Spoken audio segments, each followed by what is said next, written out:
My lungs are burning before my brain even catches up. I'm running, my shoes slapping against wet pavement in a frantic, uneven rhythm. I don't know where I am. The streetlights are just hazy orange smears through the pouring rain. A car horn blares somewhere behind me and I flinch so hard I almost slip. I don't look back. I can't look back. Just run. My name is okay, breathe. My name is Alex. I'm 28. I'm supposed to be at my best friend's apartment right now, eating pizza and complaining about our jobs. That was the plan. That was 2 hours ago.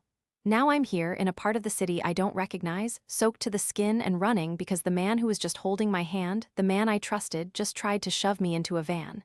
His name is Mark. Was Mark. I've known him for 6 months. He's a graphic designer.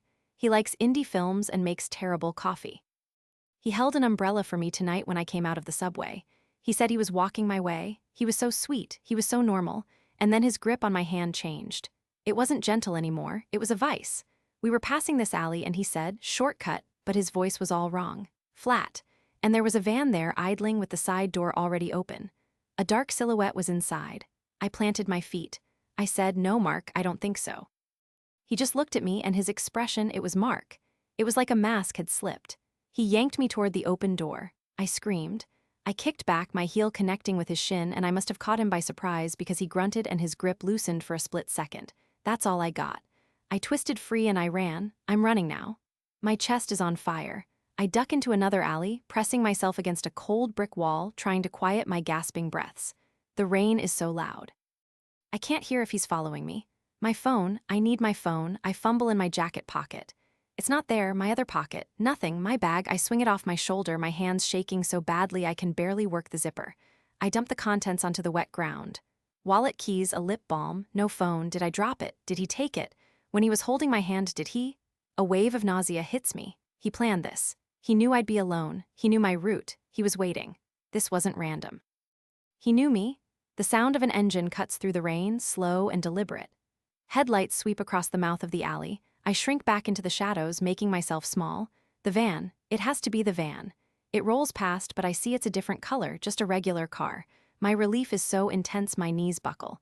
I sink down against the wall, the rough bricks scraping my back. I need to think. I need to get somewhere safe. A store, a gas station, anywhere with lights and people. I gather my things, shoving them back into my bag. As I stand up, my hand brushes against something hard in my jacket's inner pocket. A small, rectangular shape. I never use this pocket. I unzip it. It's a phone, but it's not my phone. It's a cheap, generic-looking burner phone. I stare at it, the cold plastic feeling like a live wire in my hand. I didn't put this here. It vibrates. A jolt of pure terror shoots through me. I almost drop it. It vibrates again, buzzing insistently against my palm. My thumb hovers over the screen. It's a text message from an unknown number. The message reads, "Check the photo gallery." My heart is a drum solo against my ribs. This is his. Mark must have slipped this into my pocket during our walk. Why? Why give me a phone? I unlock it. There's no passcode, and with trembling fingers, I open the gallery. There's only one picture. It's a selfie. Of me and Mark. We're smiling. It was taken 2 weeks ago at that little cafe by the river. I'm wearing my green sweater. I remember that day. I remember him taking the picture. But in this photo, scrawled across my face in what looks like red marker, is a single word. The phone vibrates again in my hand. A new text. "You didn't really think you could hide from us forever, did you, Sarah?" The name hits me like a physical blow. Sarah. My blood turns to ice water in my veins.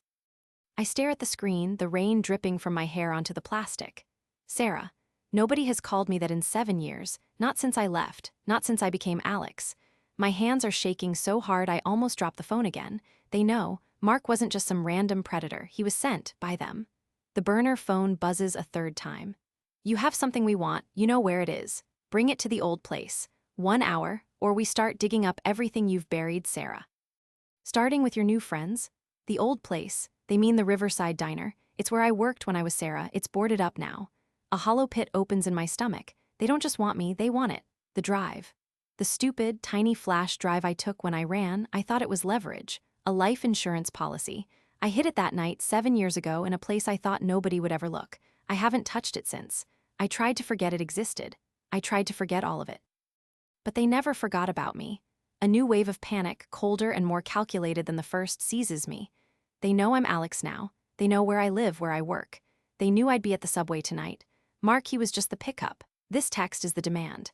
If they're willing to grab me off the street, they're willing to do anything. My friends, my coworkers, I can't even think it. I have to move. I can't stay in this alley. I push myself up, my legs wobbly. The diner. It's across town. I have an hour. I have no money, my wallet is in my bag, but my cards are under my real name, Sarah Mercer. I can't use them. They'll be watching. I need cash. I need a way across the city without being seen. I stumble out of the alley mouth, keeping to the shadows. A bus shelter glows up ahead. I can see a map.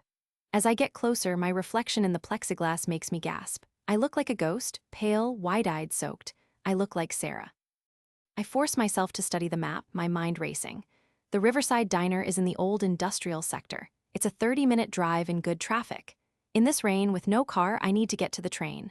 The northbound line goes near there, but the stations will have cameras. Mark and whoever he works for will be watching. Think, Alex, think, I have 55 minutes. I start walking, head down, trying to blend with the few other people braving the rain. My mind is a scramble of fear and logistics. The flash drive. It's in a magnetic key case, stuck to the underside of the old metal R from the diner's broken neon sign. The sign is in the storage shed behind the building. I remember the feel of the rusted metal, the smell of damp earth and oil. I remember hiding it, my heart pounding just like it is now. But what's on it? I never looked. I was too scared. I just knew it was important. My brother, Danny, gave it to me the night before he disappeared. I was scared, talking in circles about the people he worked for, about things being not what they seemed. He shoved the drive into my hand and said, "Keep this, don't look at it, just keep it safe. If anything happens to me," nothing happened to him. He just vanished, and I ran. A city bus splashes through a puddle nearby, and I flinch. The headlights feel like searchlights. I need to get off the main streets. I cut down a narrower road, lined with closed shops. My phone, the burner, vibrates again. I don't want to look, I have to look. A picture this time. It's grainy, taken from a distance. It's my apartment building. My kitchen light is on. The time stamp in the corner is from 20 minutes ago. The text below it reads, "Tick-tock, we're watching all your homes, Sarah. They're at my apartment. Of course they are, they've probably been inside. They know everything about Alex." A sob claws its way up my throat, but I choke it down. I can't fall apart. Not now, I need to get that drive. It's the only thing I have to trade. But trade for what? My life? A head start before they come for me again? I reach a quieter residential street. A car is parked under a tree, an older sedan. An idea forms, desperate and terrible. I look around. No one. The rain is my only witness. I approach the car. The street is dark here. I try the driver's door. Locked. I move to the passenger side. Locked. My heart sinks. Then I see it, on the rear driver's side window, a small crack, and the window isn't fully up. There's a half-inch gap at the top. I glance around again. Nothing. I wedge my fingers into the gap. The rubber seal is tight. I pull, my nails bending back painfully. The window doesn't budge. I need something to pry it. I look on the ground, find a slim, flat stone. I work it into the gap and push down on the seal. With a sickening, too loud creak, the window lowers another 2 inches. It's enough. I reach my arm in, the cold glass scraping my skin, and fumble for the lock button. My fingers find it. I press. The click echoes inside the car. I open the door and slide into the passenger seat, immediately ducking down below the window line. The smell of old coffee and cigarettes fills my nose. I'm a criminal now. I'm breaking into a car, but the old rules don't apply anymore. Sarah's rules are here, and they're written in threat and blood. I crawl over the center console into the driver's seat. I'm looking for wires, anything to hotwire it. I don't know how. This is a stupid movie idea. I'm going to get caught. Then my knee bumps the glove box. It pops open. And there, sitting on top of a manual, is a single key on a faded leather fob. I stare at it. A spare. Someone left their spare key in the glove box. It feels like a trap. It feels like a miracle. My hand closes around the cold metal. I insert it into the ignition. I turn it. The engine coughs, sputters, then roars to life. The sound is terrifyingly loud. I slump down in the seat, waiting for a curtain to twitch for a shout.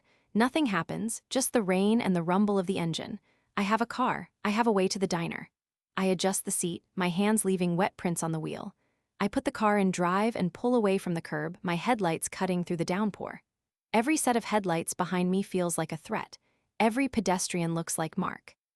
I drive, following the ghost of a memory from a life I tried to erase. 30 minutes later, I'm idling a block away from the Riverside Diner. The building is a dark silhouette against the stormy sky, the neon sign long dead. The parking lot is empty, full of puddles. It looks abandoned, but I know it is. They're here, they're waiting. The burner phone lights up on the passenger seat, a new message. We see you, come around back, alone, bring what's ours. They see me. Of course they do. I kill the engine. The silence is worse than the noise.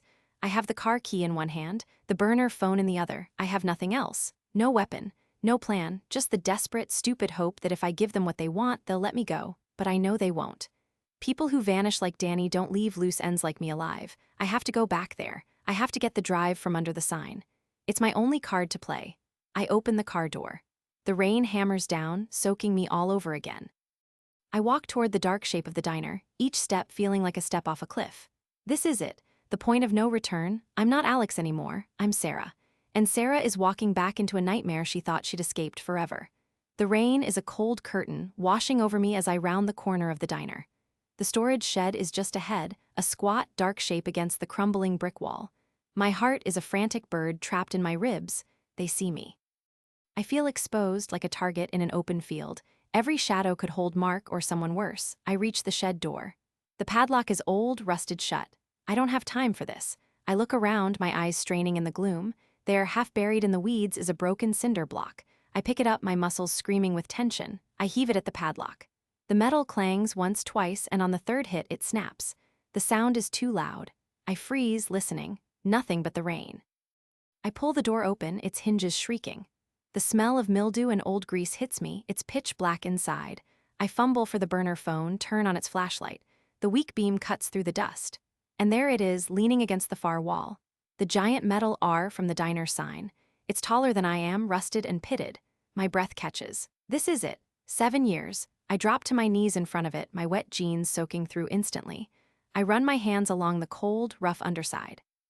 My fingers search, frantic, scraping against rust flakes. Where is it? Did it fall off? Did someone else find it? Then my fingertip brushes against something smooth and plastic. The magnetic key case, it's still here. A sob of relief tries to escape, but I choke it back. I pry it off, the magnet resisting for a second before letting go. It fits in the palm of my hand. Inside, I can feel the tiny shape of the flash drive. I have it. Now what? Do I just hand it over? I stand up, turning the little case over in my hand.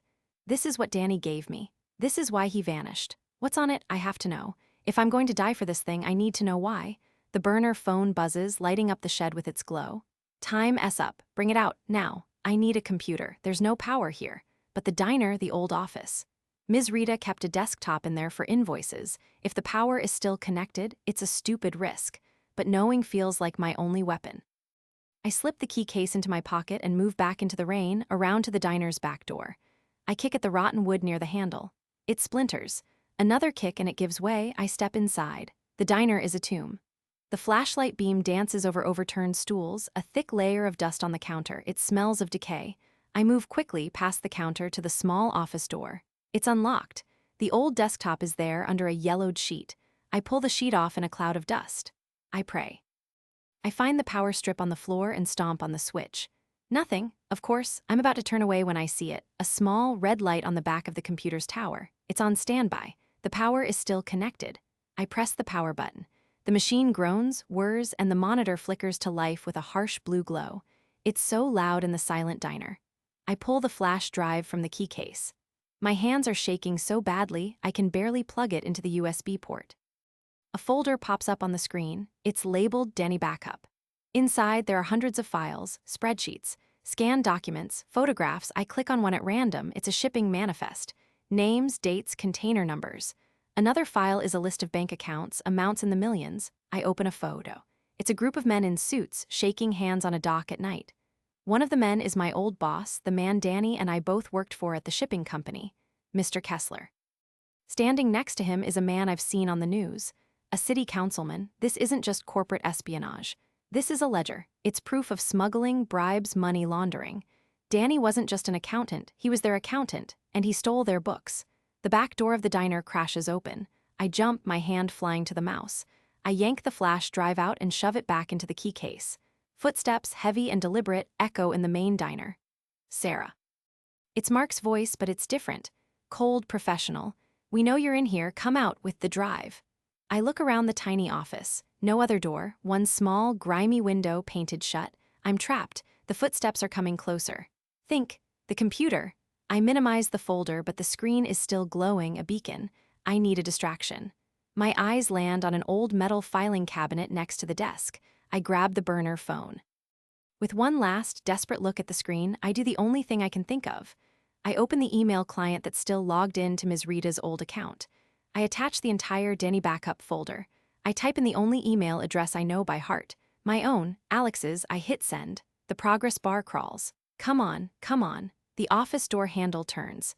The email sends just as the door swings open. Mark stands there, silhouetted by the dim light from the diner. He's not alone. Another man, bigger, stands behind him. Hand it over, Mark says, his hand outstretched. I stand up, my back to the computer. I slip the key case into my hand. Here, I say, my voice a dry whisper. I hold it out. Mark takes a step forward, reaching for it. But his eyes flick to the computer screen behind me, still glowing. His face hardens.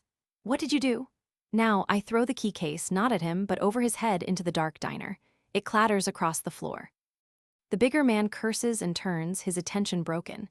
In that split second, I don't think. I act. I grab the old metal desk lamp, yank its cord from the wall, and swing it with all my strength at Mark's head. It connects with a sickening thud. He stumbles back, stunned. I don't wait. I duck under his arm and bolt out of the office into the diner. The bigger man is on his knees, searching for the key case. I don't stop. I run for the shattered back door. I hear a shout behind me. I burst out into the rain and run, not toward the stolen car, but into the maze of old industrial buildings behind the diner. I run until my lungs are fire, until the shouts fade behind me. I find a nook between two dumpsters and collapse, gasping. The rain washes over me. It's over. They have the drive. But they don't. I sent it. It's in my inbox, the inbox for Alex. Proof. Names, numbers, dates, everything. I pull out the burner phone. It's still on. I open a new text. I type in the number for the tip line I've seen on the news for the Organized Crime Task Force. I type a message.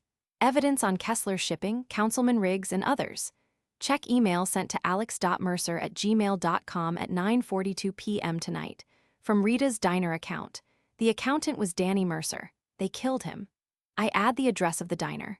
I hit send. Then I throw the burner phone into a puddle of oily water. It dies with a sizzle. I sit there shaking for a long time. The rain begins to light. The storm is passing. I am Sarah Mercer. My brother is dead. I have proof, and I just sent it into the world. I stand up on weak legs. I start walking away from the diner, away from the shed, away from the past. I walk toward the city lights. I am Alex, but I'm also Sarah. And for the first time in 7 years, I'm not running from her. I'm walking with her. The police will have questions. The news might break. My life as Alex might be over, but the life I was hiding from is over, too. It ended tonight in a dusty office with a sent email and a swung lamp. I reach a busier street. A taxi slows, its roof light a warm yellow in the damp night. I flag it down. I get in.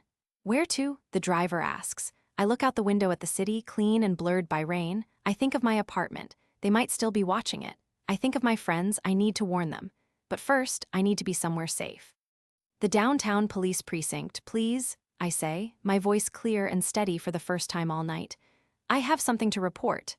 The cab pulls away from the curb, carrying me forward into whatever comes next. I am not a ghost anymore. I am a witness, and I'm finally going home.